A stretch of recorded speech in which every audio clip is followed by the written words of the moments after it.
All right. Hello and welcome. This is our hermeneutics series where we're continuing to teach how to interpret the various genres of the Bible. And we've worked our way through the Old Testament, all the various genres in the Old Testament. And now we're going to start moving to the New Testament. So this month, as you have probably ascertained, we're going to be looking at the genre of Gospels. And then next month, we'll look at the Book of Acts. It's its own kind of genre. And then the month after that, we'll look at epistles, and then we'll look at the Apocalypse, the Book of Revelation, because it's its own type of literature. So some people might divide the New Testament into some subgenres, but I think for the purposes of what we're going to do, focusing on four Gospels, the history of the Book of Acts, epistles and letters, and then of course the Book of Revelation. I think that'll be sufficient for the study that we're doing. So we should be done with everything by the end of March at this rate. So without further ado, let's get started.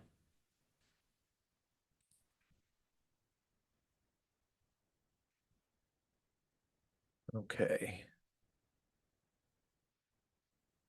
All right. Um, if I'm not on full screen, someone tell me. But I think I'm at full screen. Let me drop myself down here a little bit. That's okay. All right. All right. So today we're looking at how to read New Testament Gospels. And as you can see in the background, we got four guys, four buddies. And that, of course, is referencing the four evangelists. It's a good way to refer to the authors of the four New Testament Gospels, that they're evangelists. So they are writing because they have a purpose to evangelize. So, um, a good question to ask when you're reading any sort of literature in the Bible is, what kind of literature is it? So, what is the literature of the New Testament Gospel? The New Testament Gospels closely resemble Greco-Roman biographies. Okay. And this is a common ancient form of biography that was available in the first century AD. There were lots of Greco-Roman biographies available in the first century and in the second century. And so we have a lot of literature to compare the Gospels to in order to understand the sort of literature that they were and the sort of expectations that the four Gospel writers, the evangelists, would have had for their initial readers.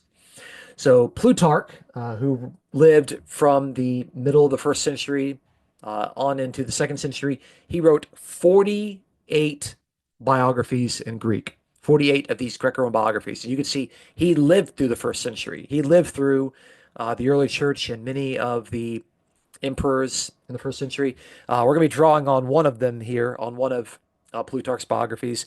If you wanted to get a copy of them, probably a lot of them are in public domain at this point, but some good translation. If you want a good translation of them, you want them from the Loeb Classical Library. So this one here has Demosthenes and Cicero, and then Alexander and Caesar.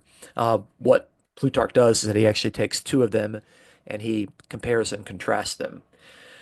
And this particular edition actually has the Greek alongside the English. So he wrote 48 of them, which is a lot. Here are some examples of some of the ones that he wrote about. He wrote about Pompey, Alexander the Great, Julius Caesar, Cicero, Mark Antony, Brutus, Galba, and Otho.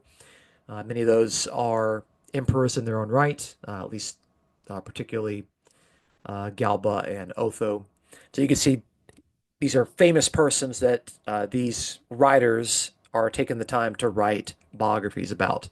Suetonius, who also lived through the first century but also on into the second century, he wrote 12 biographies in Latin. So we could see that Greco-Roman biographies appear in Greek and they also appear in Latin. And Suetonius, his 12 biographies are basically called the Lives of the Caesars. And so, starting with Julius Caesar, he worked his way through Augustus, Tiberius, Caligula, Claudius, Nero, Galba, Otho, Vitellius, Vespasian, Titus, and Domitian. So we can get a lot of our own history from these persons. So it's very interesting to kind of read them and to learn a lot about not only the lives of these famous persons, but also how ancient people would write biographies. So when you take the 48 biographies of Plutarch and the 12 biographies of Suetonius. Um, we actually can compare the New Testament gospel accounts to these 60 biographies, but the way that they would describe themselves, they would describe them as lives. That's what they would call them. The word biography is a combined English word that has two Greek words. The word bio has to do with life, and then the graphy has to do with the writing. So you're writing about someone's life. An autobiography actually has the pronoun there, which means self. It's you're writing a biography about yourself. So when we take these 60 biographies, these 60 lives, it becomes clear that the New Testament authors were not inventing a new literary genre. That's really, really important. Okay.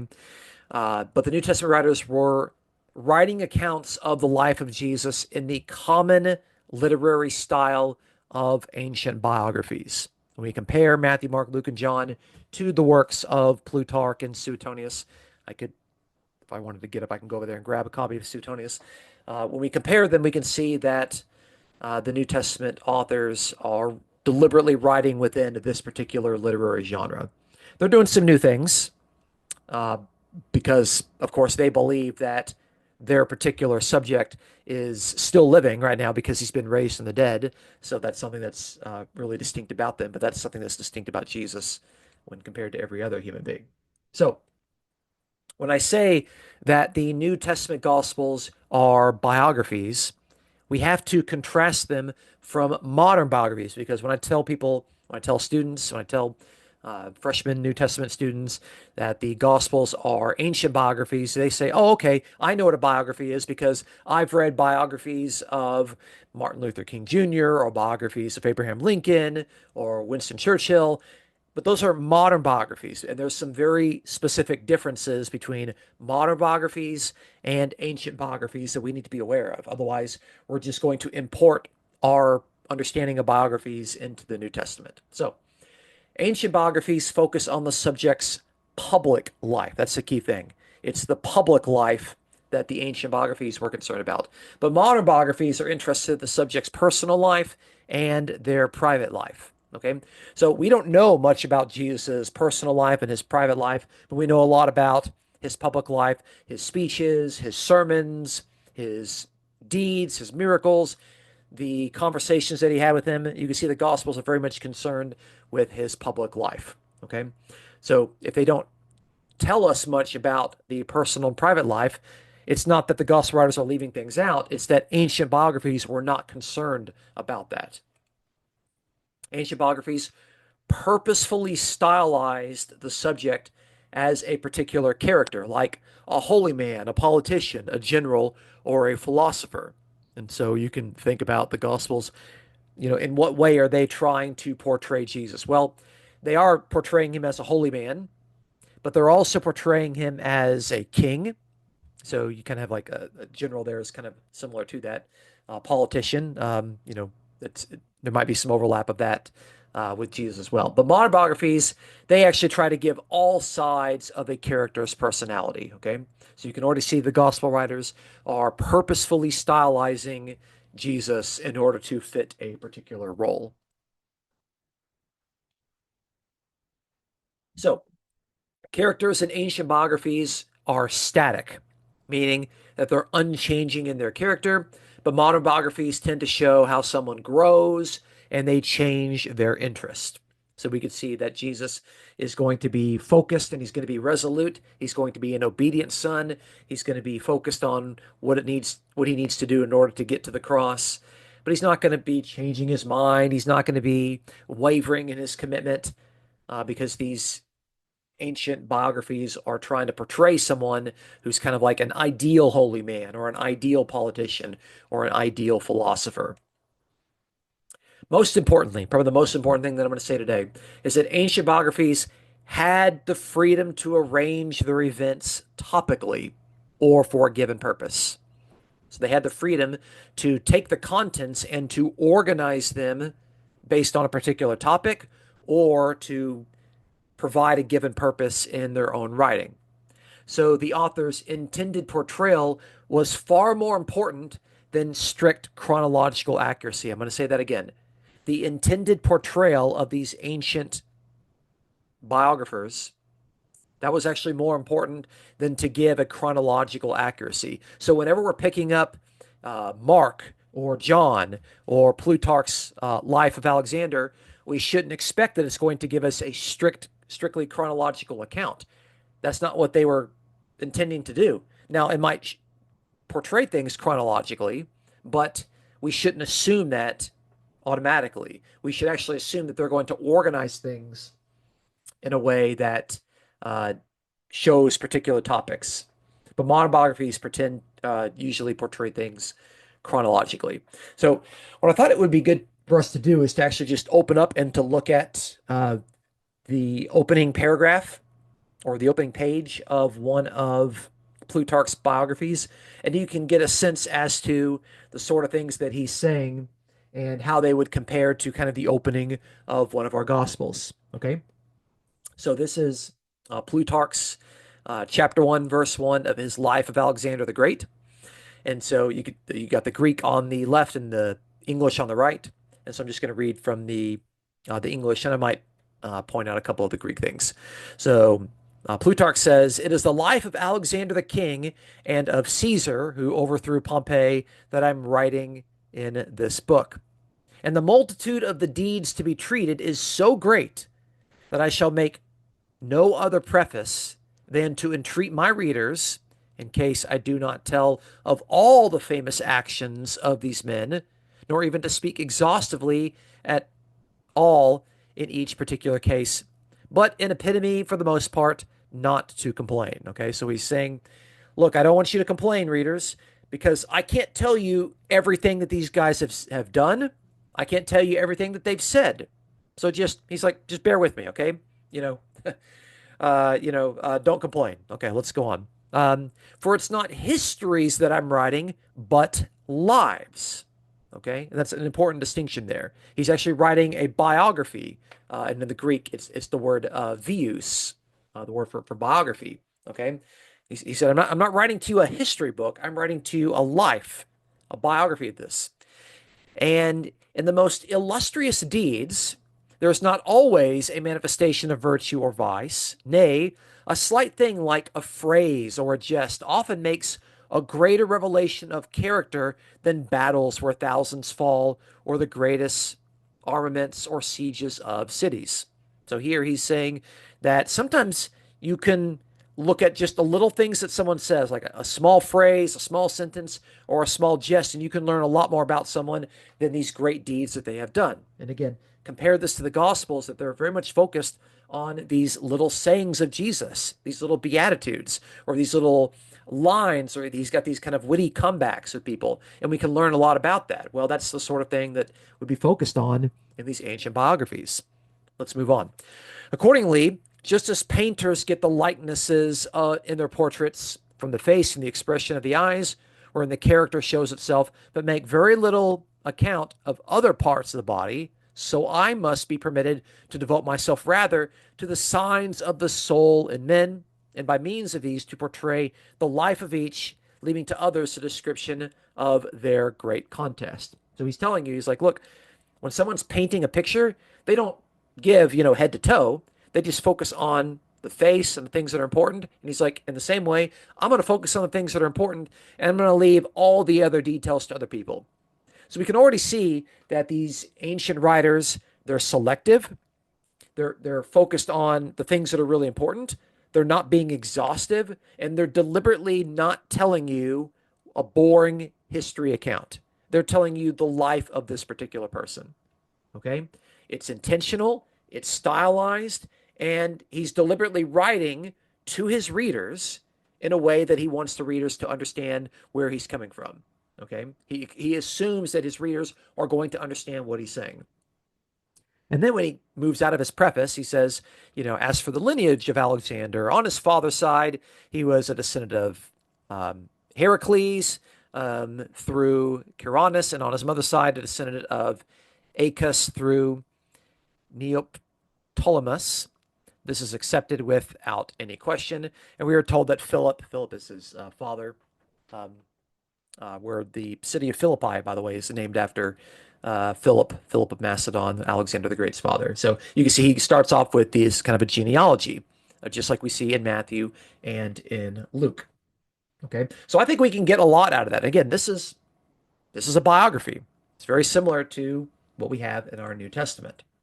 Okay, so let's talk about themes and purposes that are found in our ancient biographies and in the Gospels. Okay, so the first theme that we're going to see is that they are intended to praise someone as noteworthy or to blame someone as undesirable. Okay, so we've already seen in the list of the various persons that had ancient first century biographies written about them is that you can have positive people like some of the Roman emperors. Let's just say Augustus, one of the most famous Roman emperors in the first century. So they would praise him, but Brutus, one of the persons that assassinated Julius Caesar, they're not writing a biography to praise him.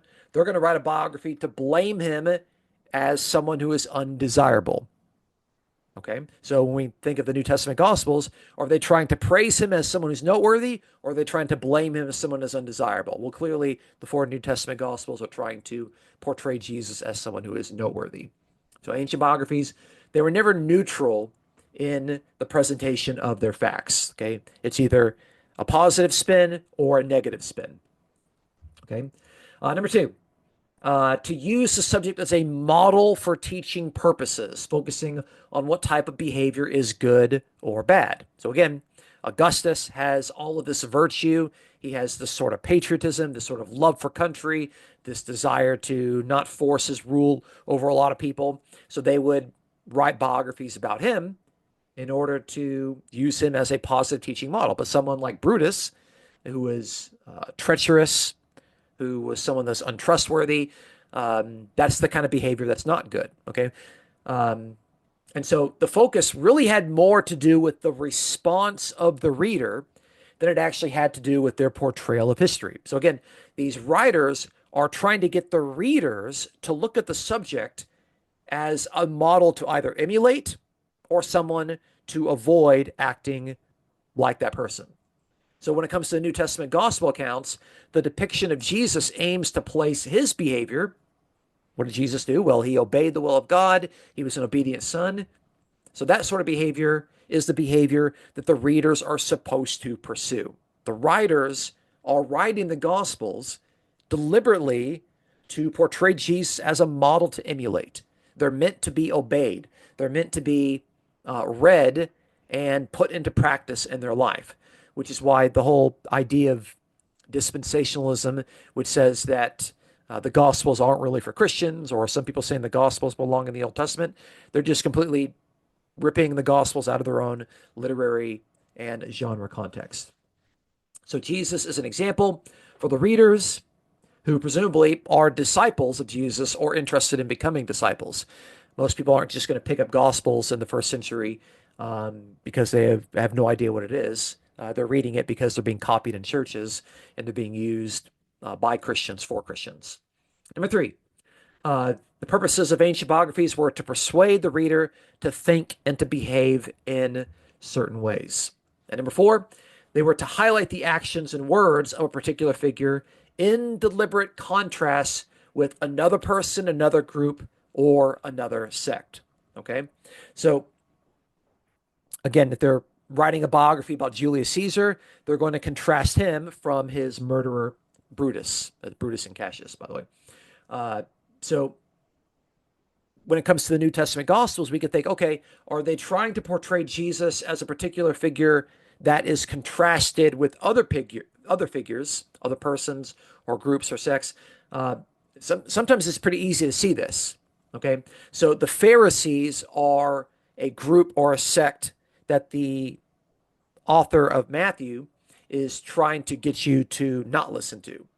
Let's compare and contrast Jesus with the Pharisees. That's a deliberate contrast you can see in the Gospel of Matthew. That's very intentional, and it actually reflects on the sort of message that Matthew wants to give to his original readers, to his original audience. And of course, the Jewish authorities in Jerusalem, in the Gospel of John, they are very clearly the antagonistic group or sect that doesn't believe that Jesus is the Messiah, but Jesus is constantly claiming to be the Jewish Messiah. So this is an underrated point, but it's really important for seeing that the writer of the four New Testament Gospels, for each individual writer, when they're contrasting Jesus from these other groups, they want you to look at Jesus and his words and his deeds and to believe and act like them, but also to see that when Jesus disagrees with people, that the readers should also adopt that same view. So the portrayal of Jesus arguing with another person, another group, or another sect is meant to be something that is taken seriously by the original readers. Okay. Now, I mentioned that the writers of ancient biographies had the freedom to arrange their material thematically. So, one place in particular that I'm actually going to try to give some examples from all four Gospels to show you how they do this. Okay. So, here's an interesting example in Mark chapter 8, verse 22. I'll put my glasses on here. Okay. They came to Bethsaida and they brought a blind man to Jesus and implored him to touch him. Taking the blind man by the hand, he brought him out of the village, and after spitting on the eyes and laying his hands on him, he asked him, "Do you see anything?" And he looked up and said, "I see men, for I see them like trees walking around." Then again, he laid his hands on his eyes, and he looked intently and was restored, and he began to see everything clearly. Okay? So, what's going on here? This is what is called a two-stage healing. A two-stage healing. So, Jesus actually heals this guy partially, and then he heals him fully. So, the first time that he heals him, he just, let's see, um, he spits on his eyes and he lays his hand on him. Okay, something by the way that I would not encourage people to do today. um, but you can see that the sort of seeing that the blind man is able to do after the first part of the healing, it's partial. He's like, I could see men, but they look like trees. Okay, it's like he can see something. It's better than being blind. He actually can see things, but he can't see fully. And then Jesus laid his hands, and he's able to see intently, and he was restored. And then the author says that the blind man began to see everything clearly. Okay, so that is a two-stage healing. Okay, to where the first part is not enough, but Jesus actually does the second part. But notice it has to do with somebody being able to see and to perceive the world correctly. Okay, now what comes right after this is what I think another two-stage healing, to where there's a first part and the second part is something that's full. So notice what comes right after this. So that's Mark 8:22 through 25. And then if you keep on reading, look what we have here, starting at 8:27. Jesus went out along with his disciples to the villages of Caesarea Philippi, and on the way he questioned his disciples, saying to them, "Who do people say that I am?" They told him, saying, "John the Baptist, and others say Elijah, and others one of the prophets." And he continued by questioning, "But who do you say that I am?" Peter answered and said to him, "You are the Christ." Okay? And he warned them warned them to tell no one about him. And he began to teach them that the Son of Man must suffer many things and be rejected by the elders and the chief priests and the scribes and be killed, and in 3 days rise again. And he was stating the matter plainly. And Peter took him aside and began to rebuke him. Okay? So if you just read this story right here, I don't think you would understand what's actually taking place. But if you had the previous story, you can actually see what Mark is doing. So notice what's going on here. Jesus is asking, "Who do you say that I am?"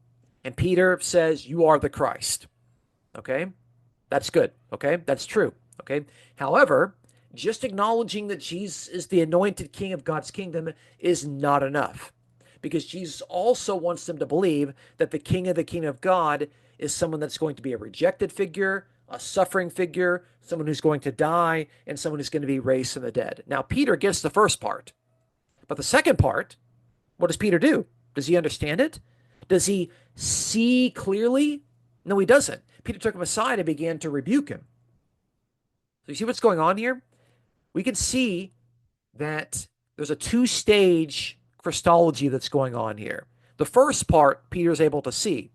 The second part, he's not able to see, which is interesting because in the previous story, you've got a blind man who was only able to see partially. He was able to see, but he was only able to see partially, and then he was able to see fully. So Jesus, when he's teaching them, notice what he's doing. His teaching is opening the eyes of their understanding. I think Jesus teaching this to them is a healing story, and it's able. What he's trying to do is he's trying to get the readers, not just the readers, but also the disciples, to see clearly who he is.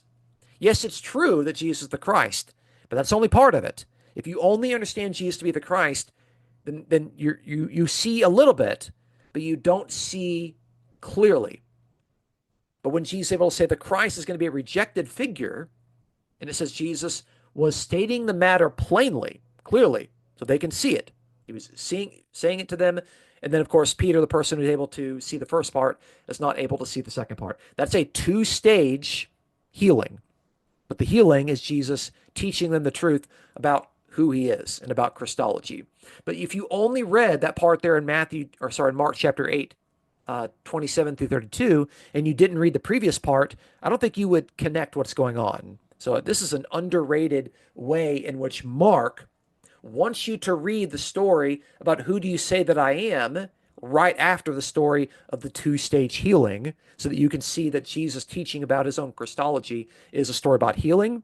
It's two stages, and that the first part is not enough. You need the second part as well. And Peter is not able to see as much as the blind guy that was just previously healed, which kind of gives a little bit of irony. Okay, but you can see Mark is deliberately organizing his material to say that. Because the first part is like, hey, here's one city. They went to Bethsaida. Here's the second part where they went to the villages of Caesarea Philippi. Mark organized this in a way so that you read the second story in light of the first story. That's why they're one after another. Okay. All right. Let's look at Matthew. Matthew, he likes to gather certain types of teachings into blocks. Okay. So Matthew has 5 blocks because he's trying to portray Jesus as the new Moses. Moses, of course, had 5 books that are attributed to him: Genesis, Exodus, Leviticus, Numbers, and Deuteronomy. So in order to portray Jesus as the new Moses, you got to have 5 blocks of teaching. And so Matthew will say, okay, well, the Sermon on the Mount, that's going to be one block. Gathering all the healings and miracles in chapters 8 through 9, that's another block. Instructions for missionaries and evangelists, that's chapter 10. 7 different parables of the kingdom, that's in chapter 13. And then discourses on the second coming and the judgment, that's in chapters 24 through 25. But Matthew, he just he puts them all together.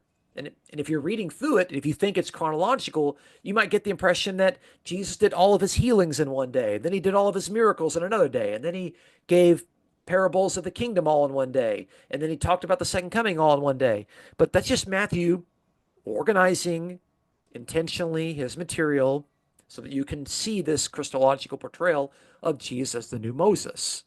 He's not trying to give you something that's strictly chronological. He's more interested in portraying things topically.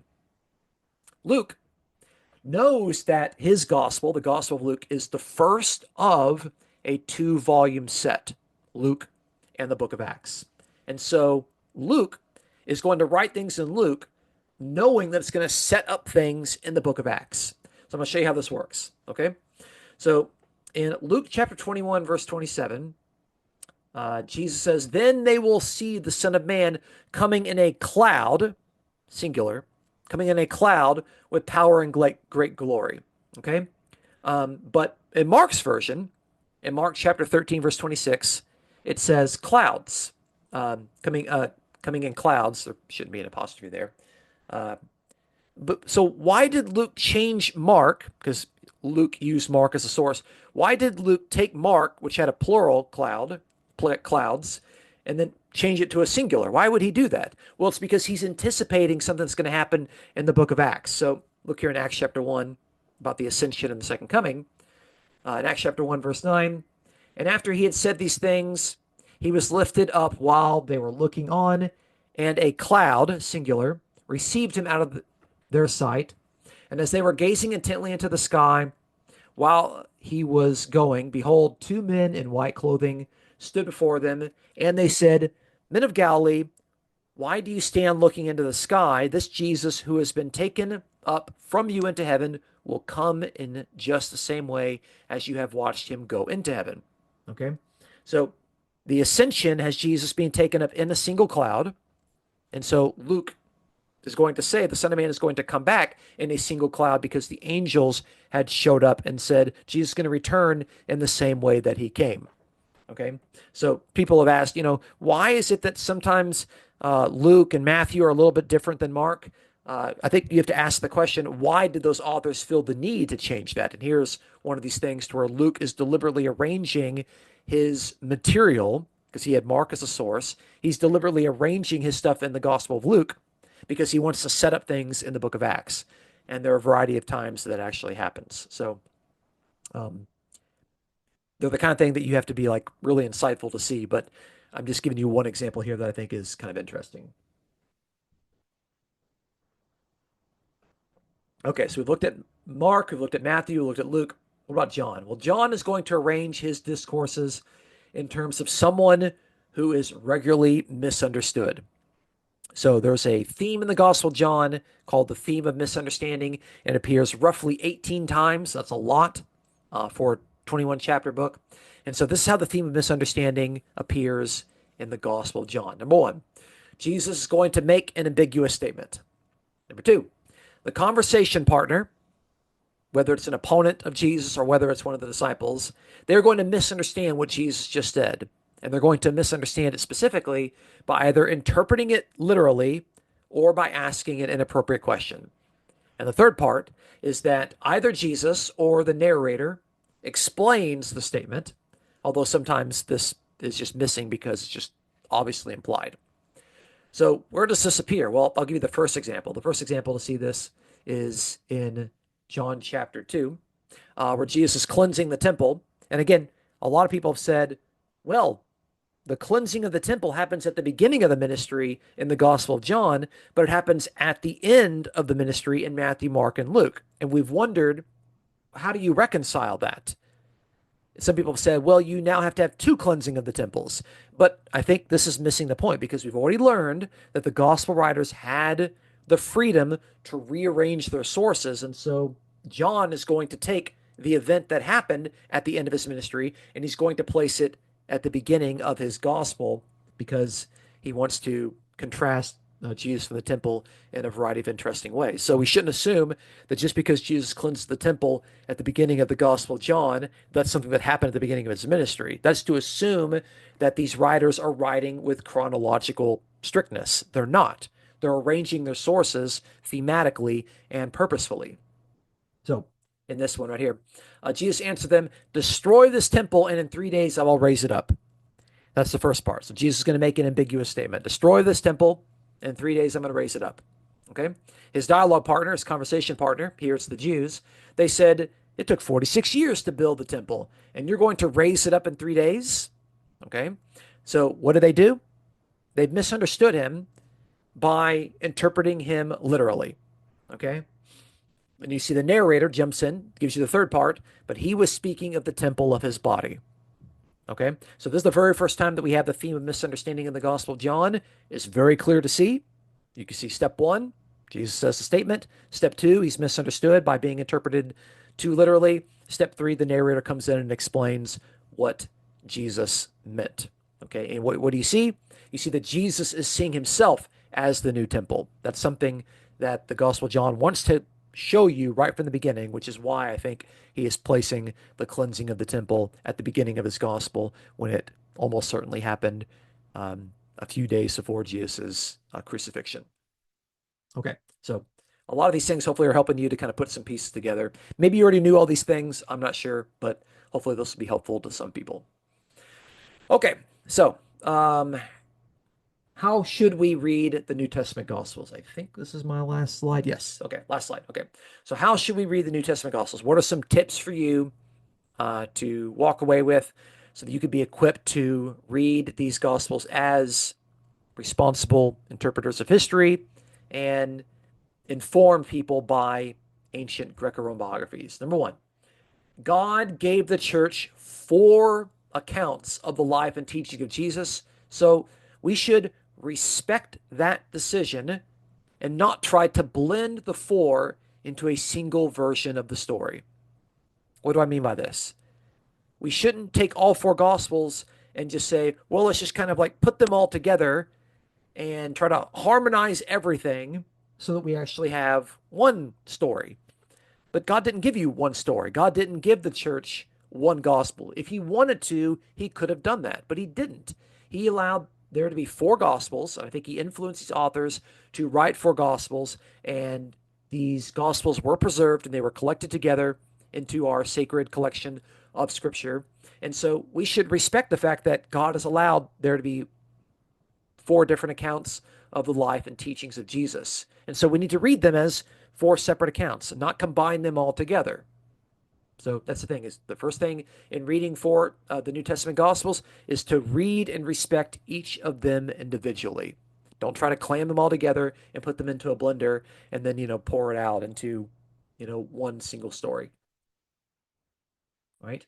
Number two, each evangelist has a unique message written from his perspective to serve, build up, and encourage the needs of his community of faith. Since each church community has different needs, we should aim to discern how each New Testament gospel is organizing its life of Jesus to meet those specific needs. So when we read the Gospel of Mark, we can say, okay, how is it arranging its material? What can we determine about the intended audience and their social situation, their religious situation, their political situation? And we can get a lot out of that. We can actually find a lot of interesting details in Mark that will tell us about that because the author is writing intentionally for the readers that he knows so that he can encourage them. We need to ask that sort of question. But that's a very different sort of circumstances than the initial readers of the Gospel of John who are being kicked out of the synagogue. That's not happening there in the Markan community of the Gospel of Mark. Okay, they have unique messages. They're written from each of the evangelists' unique perspectives for the specific needs of their individual communities. Luke is writing to Theophilus. Matthew's not writing to Theophilus. Again, we have to interpret each of these individually. We need to respect the fact that they're individual authors that have been individually inspired, all by the same God, and they're all talking about the same Jesus, but they're writing for different purposes, for different audiences, at different times, with different needs that need to be filled.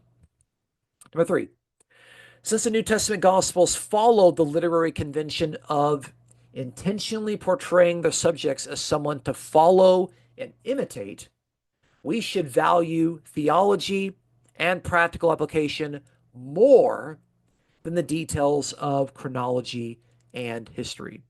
Again, if the purpose of the Gospels is to intentionally shape and portray their subject as someone that is either praiseworthy or blameworthy, then we should read them and we should be asking the question, what is the theology I'm supposed to be getting from this particular person? What is the practical application I should be getting from this person? How am I supposed to look at this person's life and their words and this person's deeds? And how am I supposed to apply them?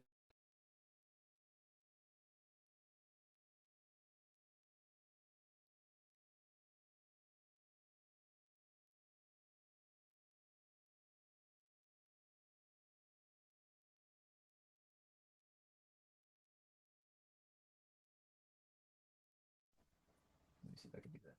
Okay, I think I might be good now. All right. Sorry about all that. Sorry about that. Okay.